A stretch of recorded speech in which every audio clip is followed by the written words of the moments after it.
काय काय म्हणताय सगळे मग? कसे आहात? आजची 14 तारीख कशी गेली? डॉक्टर बाबासाहेब आंबेडकरांचा आज बड्डे आहे ना. कसं वाटतंय आज सगळ्यांना? सुट्टी असेल खूप जणांना आज. आणि कॉम्पिटिटिव्ह एक्झामची सगळे तयारी करतायत. त्यांचं कसं चाललंय? एक्झाम कशा चालल्या आहेत माझ्या व्ह्युअर्सच्या मुलांच्या? जे माझे व्ह्युअर्स कोणी मुलं असतील त्यांच्या कसं काय चाललंय? ऑल वेल ना? मी टॅरेट बाय ममता. आज मी तुमच्यासाठी ना नवीन रीडिंग घेऊन आलेली आहे की 15 एप्रिल 2026 तुमच्यासाठी कसा जाईल, हा दिवस कसा जाईल. आणि ते आपण बघतोय एंजल कार्डनी. थांबा थांबा, जाऊ नका, लास्टपर्यंत माझा व्हिडिओ बघा. आज तुम्हाला काय एंजल सांगतायत, एंजलचा गायडन्स काय आहे तुमच्यासाठी ते आपण नक्की बघूया. एंजल्सना काहीतरी सांगायचं आहे तुम्हाला, म्हणून आज एंजल कार्डचं आपण रीडिंग करतो. युनिवर्स तुम्हाला काहीतरी गायडन्स देत आहे तुम्हाला. थांबा थांबा, जाऊ नका, बघा रीडिंग बघा आजचं. पायल ए ठेवलेला आहे, पायल बी ठेवलेला आहे. पायल ए आहे रिमेन पॉझिटिव्ह, आणि सेकंड वन पायल जो आहे आपला तो within the next few months. आता ह्याचा अर्थ काय होतो? एंजल युनिवर्स तुम्हाला सांगत आहे, एंजल्स तुम्हाला सांगतायत रिमेन पॉझिटिव्ह. जर का तुम्ही आत्ता तुमची जी परिस्थिती आहे, माझ्या काही व्ह्युअर्सची आत्ता परिस्थिती अशी आहे की ना काहीतरी नवीन सुरू करायचं आहे, काहीतरी नवीन गोष्टी त्यांच्या मनामध्ये येत आहेत आणि त्याच्यातच एवढे निगेटिव्ह होत आहेत की त्यांना काही समजत नाही आहे की आता मी काय करायचं, काय नाही करायचं, माझ्यासाठी आता कोणती गोष्ट व्यवस्थित होणार आहे. किंवा त्यांच्या मनामध्ये खूप ओव्हर थिंकिंग आहे, डिप्रेशन आहे. खूप जणांना ओव्हर थिंकिंग करतायत. खूप जण म्हणतात ना की एकदम एन्झायटीमध्ये आहेत. अशी परिस्थिती आता खूप माझ्या व्ह्युअर्सची आहे की मी बिझनेस, आता खूप जणांनी बिझनेस चालू केला आहे. अरे पण माझ्या बिझनेसला आता मला ग्राहक कुठून मिळणार, मला मार्केटिंग जमत नाही करायला, किंवा मार्केटिंगला मी हायर केलेली आहेत लोक, तर ते काम करू शकतील की नाही. जर का कोणी नवीन लोनसाठी, घरासाठी, ऑफिससाठी वगैरे लोनसाठी ॲप्लाय वगैरे केला आहे, तर मला ते लोन मिळेल की नाही, किंवा माझं भविष्यच कसं असेल, असं खूप जणांना आहे. मुलं जर का काही अभ्यास वगैरे करतायत पण त्यांना असं वाटतं अरे माझा हा विषय सुटेल की नाही. गणित वगैरे मुलांना खूप कठीण असतात सब्जेक्ट. काही मुलांना इंग्लिश सब्जेक्ट कठीण असतात, इंग्लिश हा सब्जेक्ट कठीण असतो, कोणाला मॅथमॅटिक्स, मॅथ्स कठीण असतं.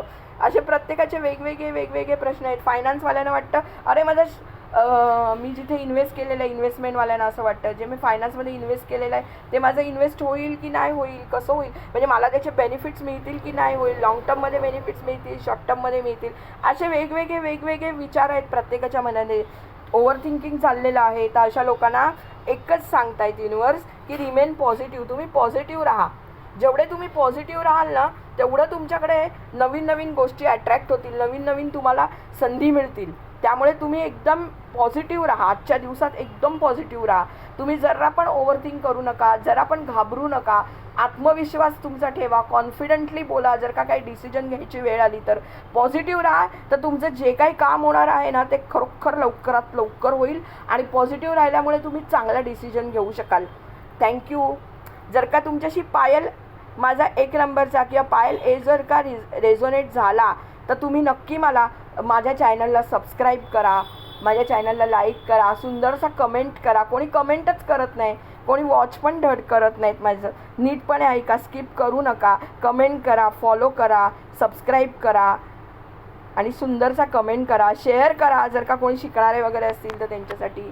घाबरू नका अजिबात, निडरतेने पुढे जा, हॅप्पी राहा. हा मला सांगायचा गायडन्स होता आजच्या दिवसासाठी. ज्यांना हे रिमेन पॉझिटिव्ह कार्ड ज्यांनी काढलं आहे त्यांना सेकंड वन कार्ड आलेला आहे विदिन अ नेक्स्ट फ्यू मंथ्स. इथे युनिवर्स तुम्हाला सांगत आहेत की आता तुम्ही, खूप जणांना तर अक्षय तृतीया आलेली आहे जवळ, खूप जणांना काही नवीन वस्तू घ्यायच्या आहेत. खूप जणांनी आता ॲप्लिकेशन करून ठेवलेली आहेत कुठे. खूप जणांना नवीन घर घ्यायचं आहे पण आता त्यांचं घरच अजून बनत नाही आहे. त्यांना खूप प्रॉब्लेम्स क्रिएट होत आहेत की आज त्यांना OC आली आहे तर उद्या त्यांना CC नाही आलेली, तर आज त्यांच्या लोनचाच हप्ता भरायचा आहे तर त्यांचा मजलाच उठत नाही आहे. असे पण खूप जणांना प्रॉब्लेम्स येत आहेत. आत्ता माझ्या घरासाठी त्यांना हवं तसं म्हणतात ना की मटेरियल मिळत नाही आहे, किंवा हवी तशी जागा मिळत नाही आहे.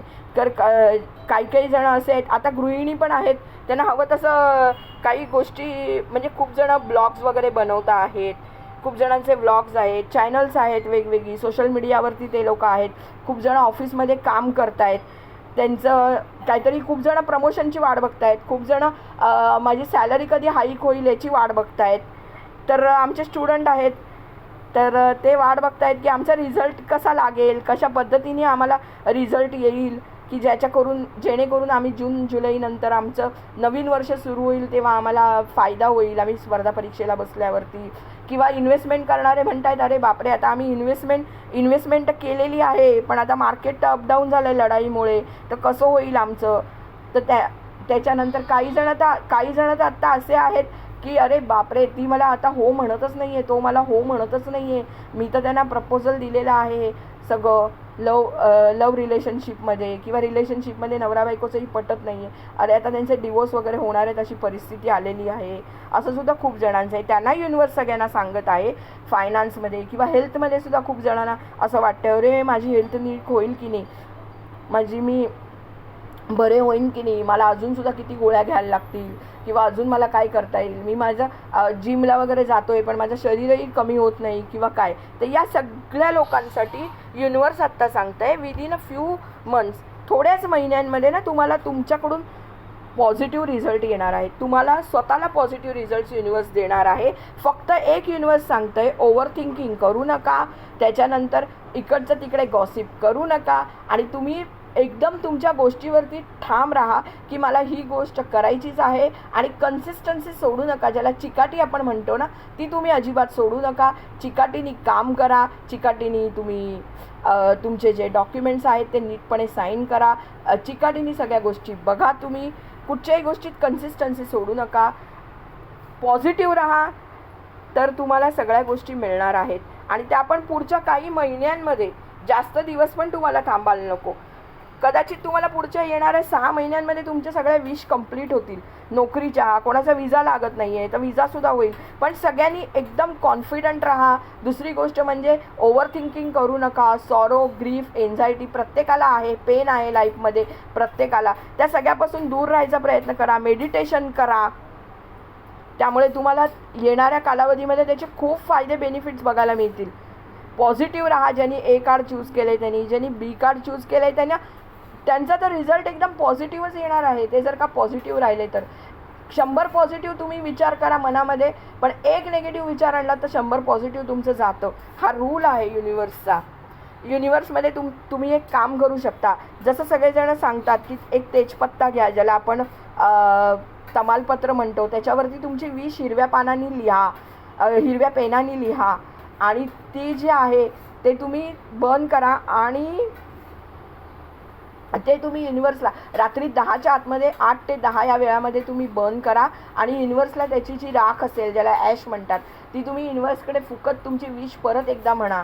हेही तुम्ही करू शकता. आणि ज्यांना एकदम नेगेटिव्ह विचार येत आहेत, मग माझे पायल 1 असो की 2 असो, कोणी पण असतील, त्यांना जर का नेगेटिव्ह विचार येत असतील तर त्यांनी फक्त एकच काम करा, जे पण काय नेगेटिव्ह मनामध्ये येत आहे ते सगळं एका पेपरवरती एका कोऱ्या पेपरवरती निळ्या शाईनी लिहा आणि ते जाळून टाका. आणि जाळल्यावरती ती ॲश आहे ना, ते सरळ तुम्ही फ्लश करा टॉयलेटमध्ये जाऊन. जर का तुम्हाला माझा गायडन्स आवडला तर तुम्ही नक्की मला कॉन्टॅक्ट करा. मी टॅरो कार्ड रीडिंग करते, मी तुम्हाला न्यूमरॉलॉजीनुसार सुद्धा सगळं सांगते. माझा नंबर आहे 7977618905. डिस्क्रिप्शन बॉक्समध्ये पण तुम्हाला मिळेल.